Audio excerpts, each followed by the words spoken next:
Trauma Therapist Podcast, episode 522. All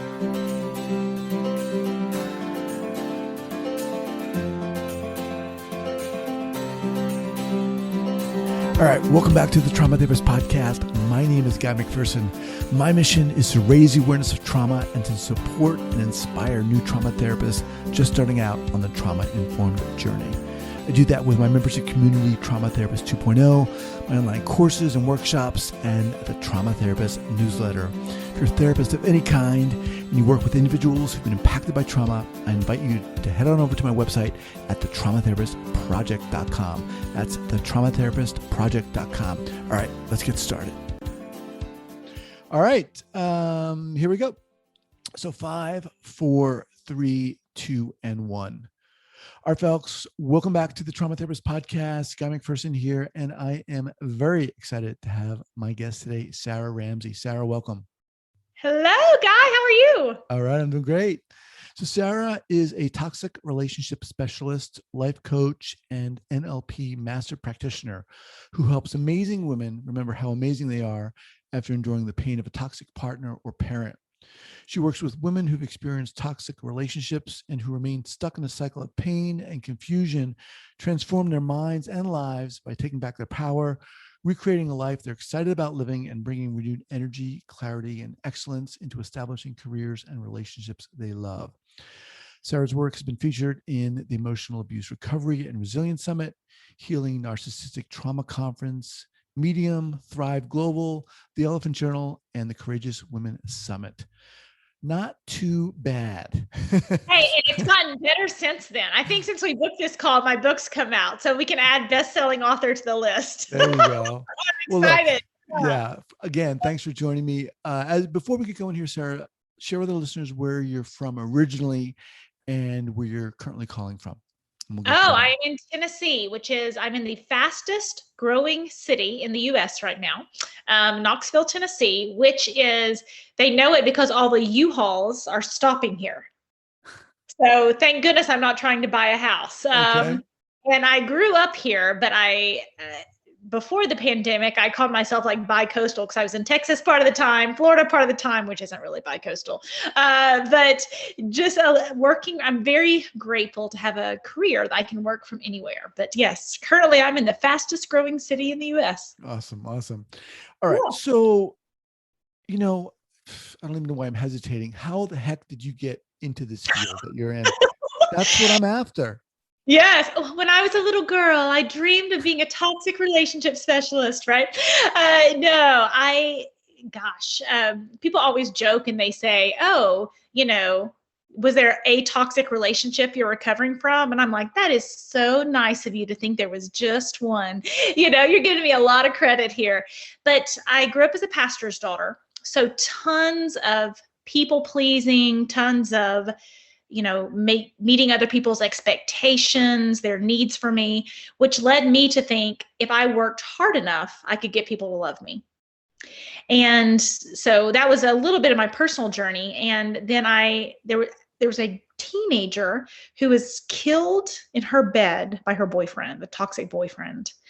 And after that experience, I started a mental health campaign that quickly received national attention, and then started other positive behavior initiatives within high schools, and then decided that the best way to help kids was to help their moms. And here I am. So what is a toxic relationship? What does that mean? I mean, I guess people could surmise and speculate, but how do you define that?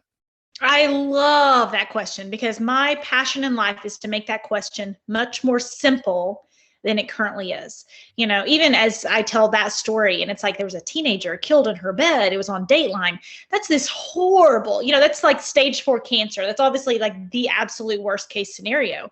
But a toxic relationship is really a relationship where both parties are not playing by the same set of rules.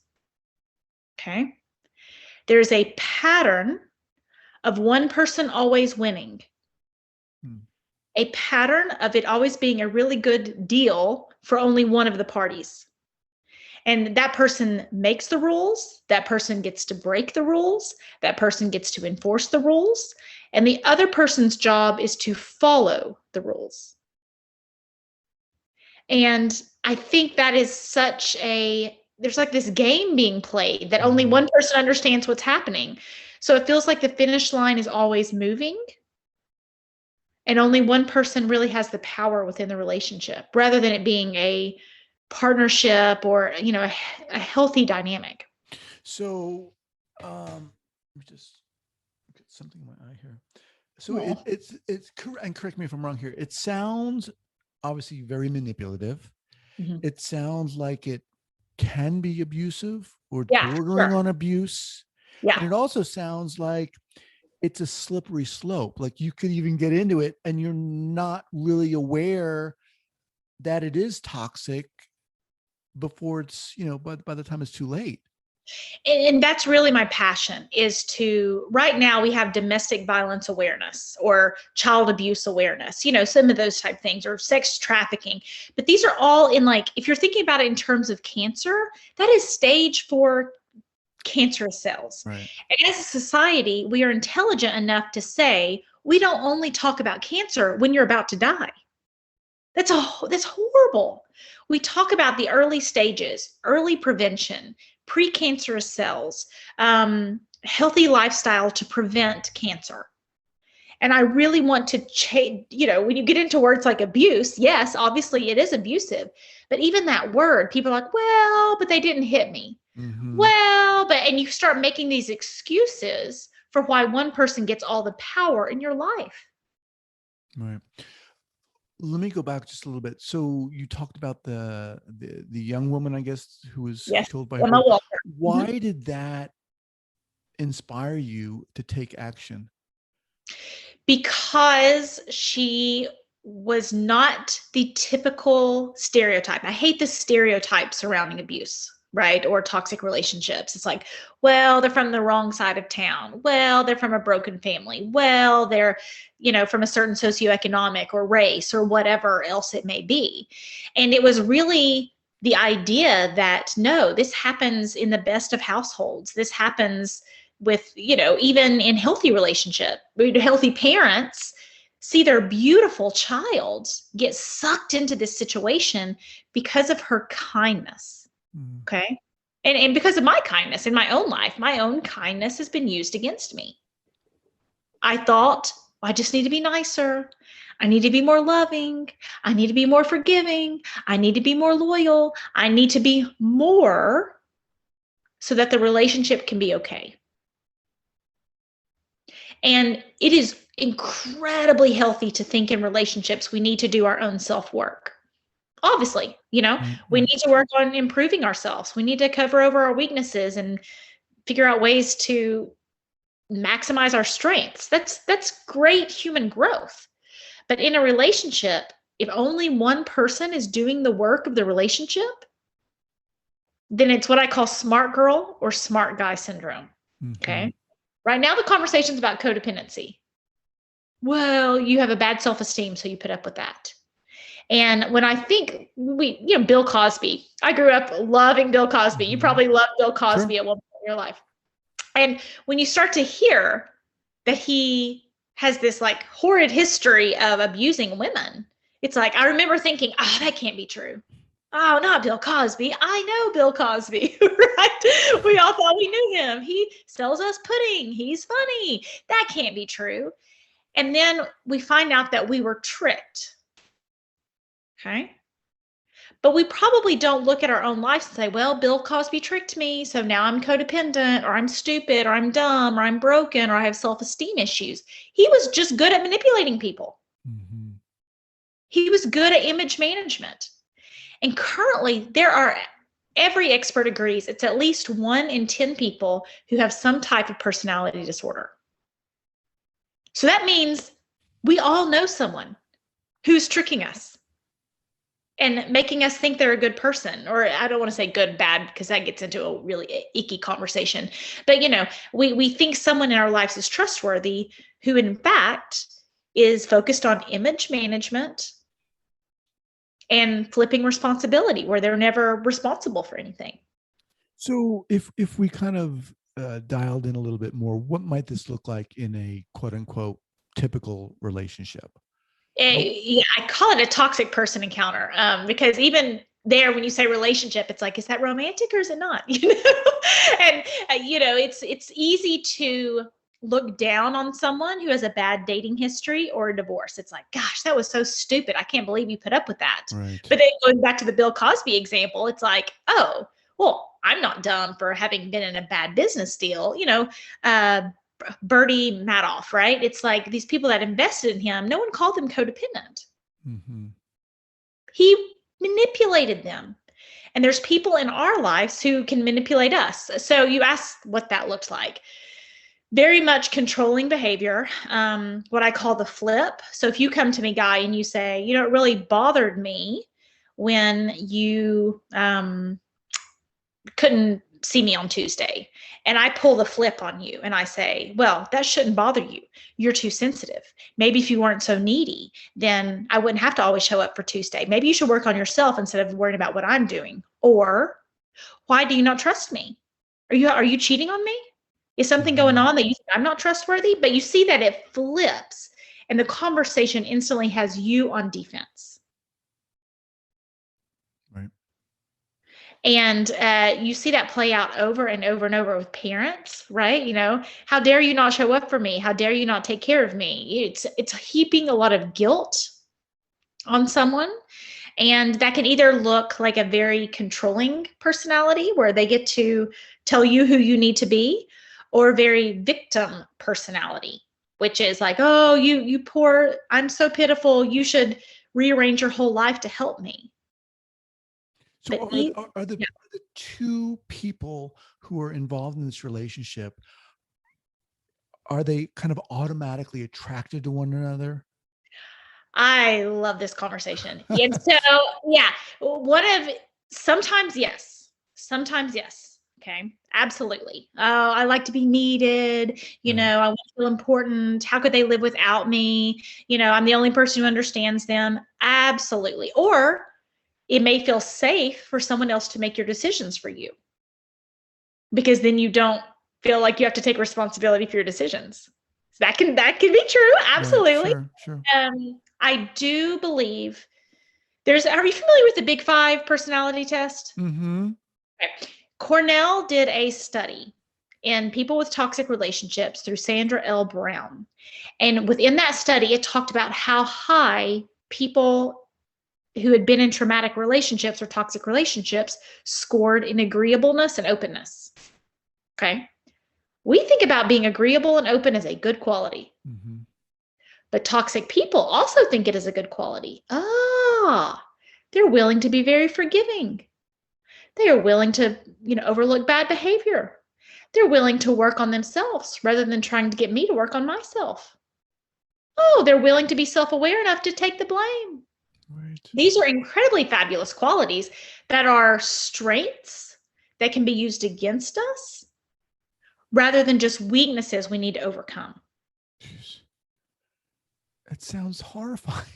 It is horrifying. I mean, so what do you do specifically? How do you work with people? Mm-hmm. Oh, through the whole process? Yeah. Well, after a toxic relationship, there's a 3-point process that I work people through. Well, I'll say this. Usually before people work with me, they're in this real processing stage, like, oh, my mother's a narcissist, right? So they turn into this obsessive research on personality disorders, manipulation, gaslighting. They kind of go through this obsessive process, okay? Which is, everyone goes through it. But I want you to, you talk to therapists and stuff all the time, healers, all those types of people. Think about how absurd it is in a relationship that was all about the other person. And then you start this healing journey that's all about the other person. Researching them, figuring out them, trying to be aware of them. Okay. And we all start there, makes sense. Like, oh, gaslighting, that's what that was. Oh, okay. This is how they treat everyone, not just how they treated me. It's not really all my fault, like they told me. Okay. But then I take them through this 3-step process of connecting with themselves, protecting themselves, and creating themselves. Because when you are in a toxic relationship, it becomes this enmeshment of it. Toxic people think of you as an extension of themselves. This is why they are nicer to other people and strangers than they are to a child, sibling, romantic partner, or even can be a friend or coworker. Okay. So I want you to think, if your arm wasn't working anymore, okay, your arm wasn't doing what you wanted it to do. You're telling it to grab this glass of water and it didn't. Okay. You don't ask your arm, why are you doing that? What are you doing? You take it in and cut it open. You take it to the doctor, get surgery, right? And when people think of you as an extension of them, they think they can do whatever they need to do to get you back in working order. And just like you would take if my hand wasn't working and the doctor said I needed surgery, I am not asking my arm permission to cut it open. But if a toxic person sees you as an extension of them, they will cut you open with their words. They will cut you open trying to get you back in line, because then they can control you again. And it is terrifying. So the very first piece of the process is connecting with your confidence again, clearing that confusion out of your head of like, oh my gosh, like who am I at this point? Like all I have become is an extension, an arm of someone else. And how do I become my own person? Yeah. I mean, within this relationship, is the person who is being taken advantage of, are they oftentimes or most often lacking in confidence? Is there or not? Fabulous question. Yeah, fabulous question, because that's the assumption. And sometimes that is true. But what many times within like the big five, they're very conscientious. Okay. It is the right thing for me to be loyal to my parent. It is the right thing for me to be loyal to my lover. It is the right thing for me to cover over other people's mistakes so they can hopefully become the best version of themselves. So sometimes it is a confidence issue. But right now, the language is that it's always a confidence issue. And I have talked to people who've seen like a confident mother. This girl, I was on a podcast called Marriage Matters, and she talked about her mother being in a toxic relationship. And she said, man, growing up, she was so amazing and she was so confident and she was so wonderful. And then she got in this relationship with this guy, and he basically turned her against herself. And she's become a shell of who she was. So what's really important, sometimes it is a confidence issue. But after a toxic relationship, it always looks like it was a confident issue, because we're only studying the stage 4 cancer cells. How does one identify whether or not they're in a toxic relationship? Who's getting the better end of the deal? And are they always getting the better end of the deal? That is the way. To go into that in a little more detail, what does that look like? Define better end. Is their interest jobs, hobbies, exhaustion level, needs, wants always more important than yours? Do you feel like you're always on defense? Do you feel like you're walking on eggshells? Do you feel like you're always performing? Do you feel like there's a finish line that you keep striving, and it just keeps moving? Right. You feel like you can never get on solid ground within the relationship. Man, this is intense. It feels like, you have to be so careful getting into a relationship. And obviously in a general sense, you do. But again, this feels like this quality, this aspect of getting into a toxic relationship can just slowly, like a cancer, right? Slowly emerge. And I've seen people be in toxic work situations or toxic religious environments, or it really is so much more than a bad date or a bad marriage, because these people, this is who they are. There have been brain scans that say this is what their brain is like. This is who they are. The chances of them changing are very, very small. And we think about, I was born musical, right? I became a great musician because I put in the work practicing, but I was born musical. Some people are born more extroverted. Some people are born more intuitive. Some people are born more athletic. Yet we feel really icky or scary saying some people may be born more selfish. Mm-hmm. That feels like, oh, we shouldn't say that, but it's logical. It's like, okay, is selfishness and being a good person or being able to be empathetic towards others, is that the only personality trait that we're going to pretend people aren't born with? That, that doesn't make sense. Right? And it is a nature versus nurture conversation. I mean, I don't want anyone to see their 2-year-old, being selfish and thinking, oh, they're doomed to have a personality disorder. That's not what I'm saying here. But some people definitely swing to, hey, I think the world should revolve around me, and I'm okay with that. And also, I mean, it does seem like that to a large degree would be a learned behavior. Mm-hmm. Yes.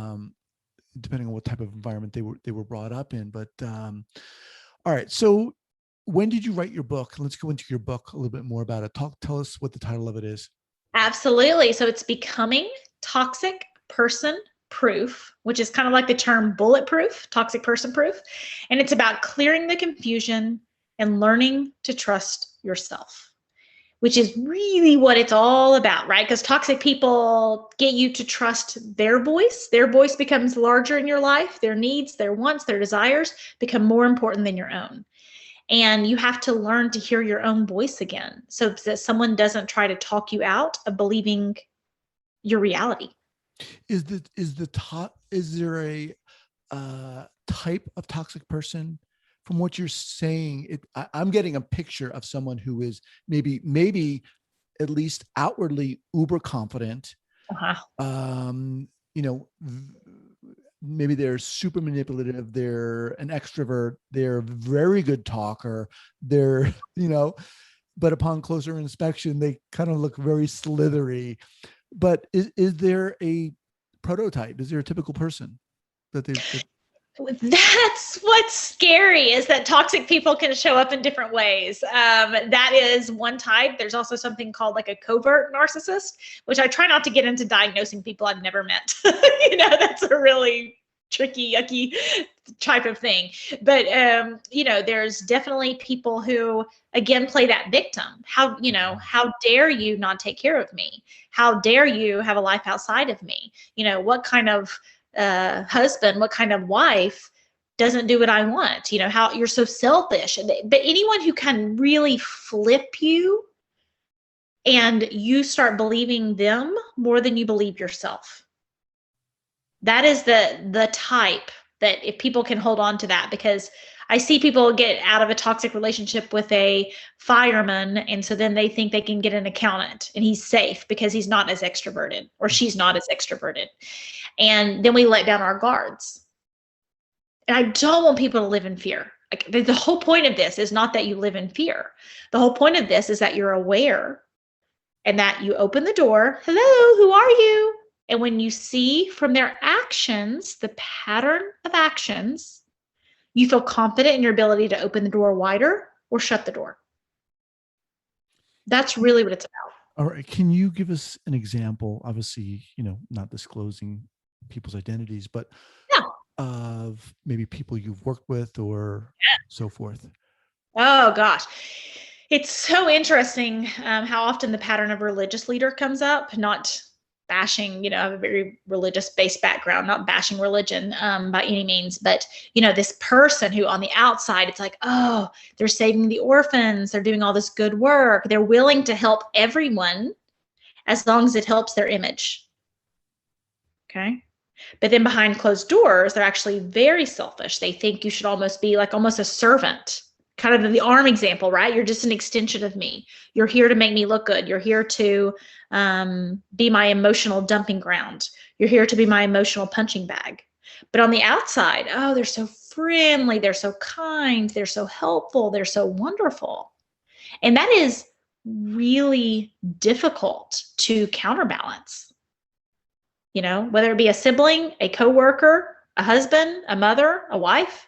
And Right. on the outside, they look amazing. But on the inside, it's like poison. Mm-hmm.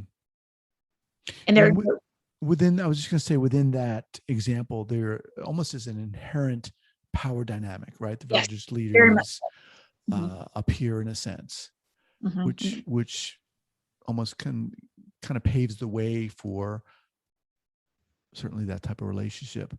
Um, so do people, you work with couples, do you work with individuals, or? I work with individuals. Some people have said I've saved their relationship. Some people have said, "Oh my gosh, I finally got away from them because of you." And when it is confusing, and you're like, "Is it toxic? Is it not? Is it me? Is it them? How much is my fault, Right. and how much is not?" Then you start to clear the confusion and learn to trust yourself. I joke. I say, I certainly don't get extra points on my report card for people to get a divorce. Right? There's no report card, right? Oh, good. Another one got divorced, or another one stopped talking to their mother, or another. I mean, that's a horrible report card, and certainly not one that I have an agenda with. But learn to trust yourself, connect with your confidence, learn what toxic behaviors are, and learn to create healthy power dynamics within relationships. And I'm glad you brought up that power dynamics.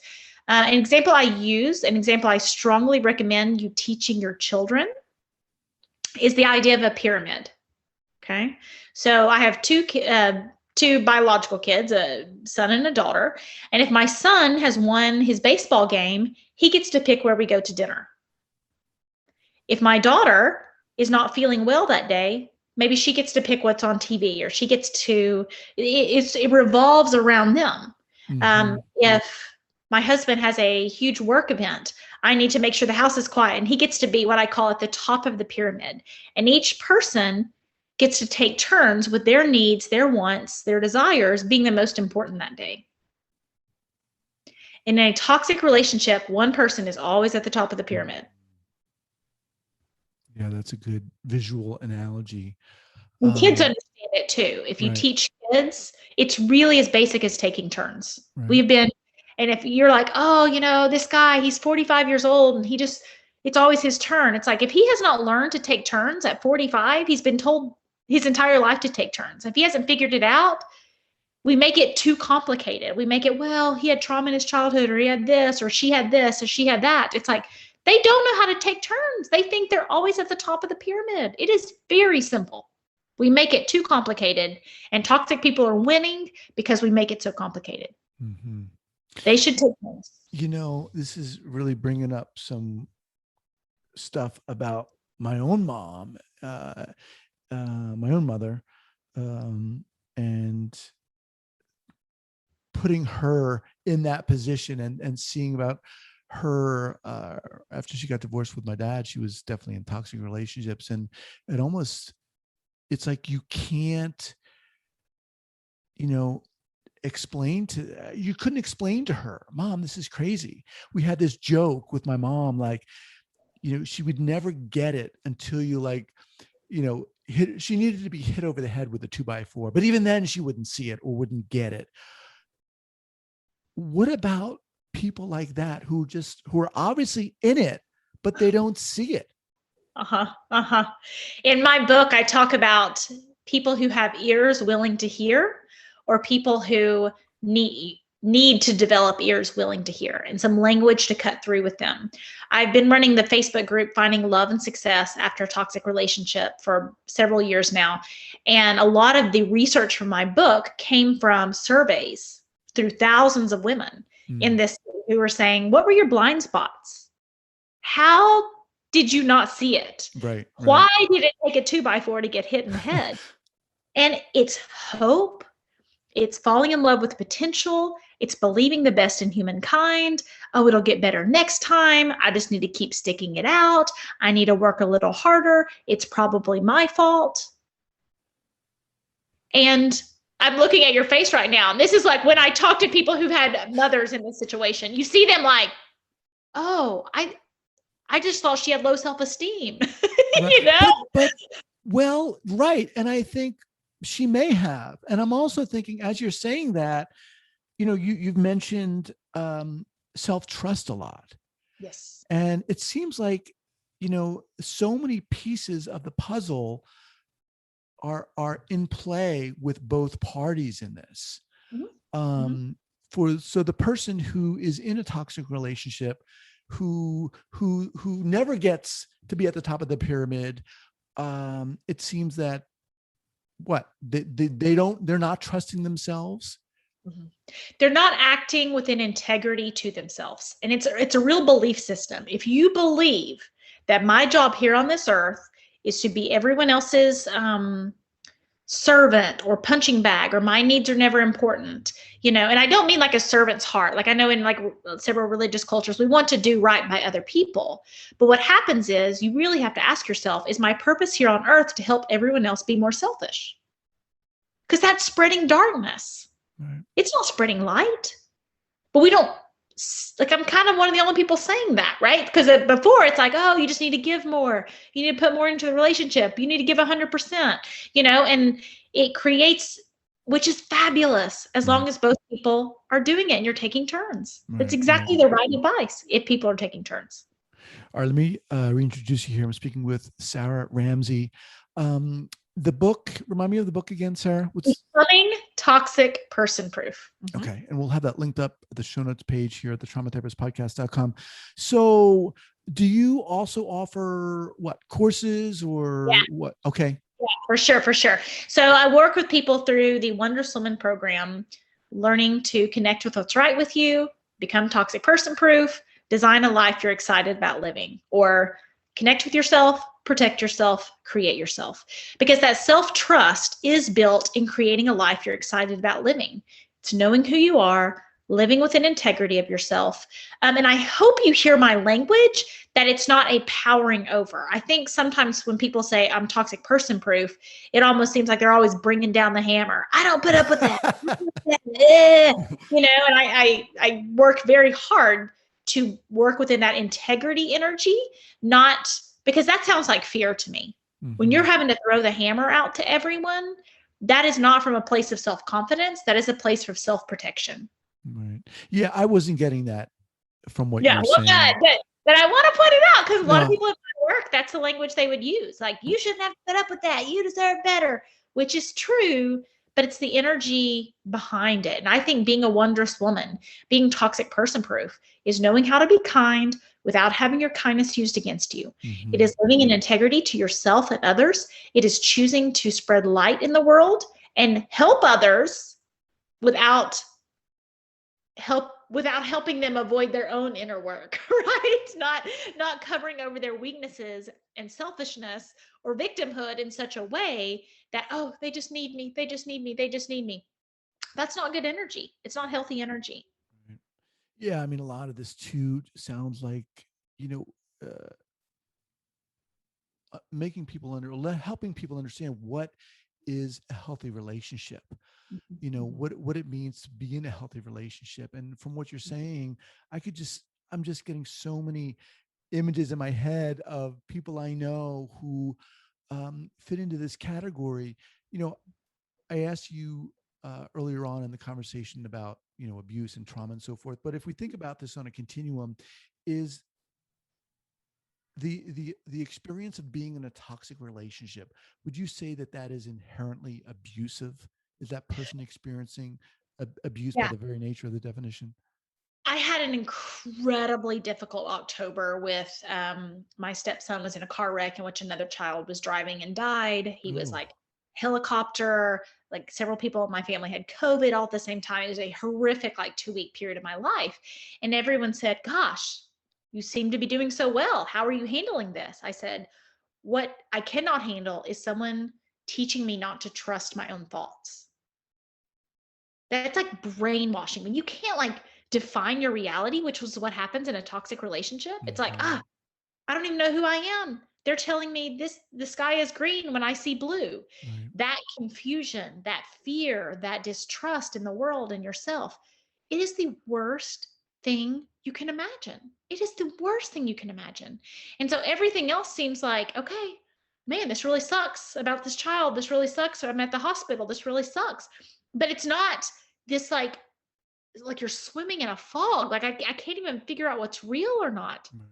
That is horrific to do to someone. That is horrific to do to another human. So he's absolutely abusive. It's Yeah. horrible. Yeah. Wow. This has been really enlightening for me. And I think it's going to be enlightening for a lot of listeners here. As we kind of wind down here, in addition to your book, which we'll have linked up, what other book would you recommend, whether, on the topic of toxic relationships or not? What would you want to share with our listeners? I'll give two quick ones. One Okay. that is very true on the subject of abuse, which is Why Does He Do That by Lundy Bancroft. You can also look up on YouTube Lundy Bancroft and Sarah K Ramsey. I think I'm on his homepage still, but our interview, if that's a good fit for you. But it is such a breakdown on controlling personality types. It's so good. So highly recommend him. And Lundy's a great guy. And then in the swinging side of happiness and healing, Buddha's Brain by Rick Hansen is fabulous in learning why difficult feelings stick with us and why we have to work harder to create happiness for ourselves. And it's not about Buddhism, contrary to the title, but it's just got some incredible things in there. And I find myself quoting that book, both books, all the time. Awesome. Awesome. All right. Well, again, this has been awesome. You are just filled with energy. And this, quite honestly, I don't think I've really dealt with this topic on the podcast. So I'm super glad you joined me today. Really want to thank you. Thank you so much. Happy to be here and really passionate about spreading this message. And I'm glad you popped up with images in your head. That's really the purpose. I worked so hard to clarify my language around this, because if you started looking up articles, you can kind of get in this dark hole of like, whoa, this is so confusing, and personality types and personality disorders and trauma. And it is confusing, but really working to find streamlined ways to cut through that confusion and like something stick. Taking turns in a healthy relationship, people should take turns and play by the same set of rules. There should take turns at the top of the pyramid. That sticks, right? It makes it as simple as possible. So thank you for having me on, Guy. All right, Sarah, take care.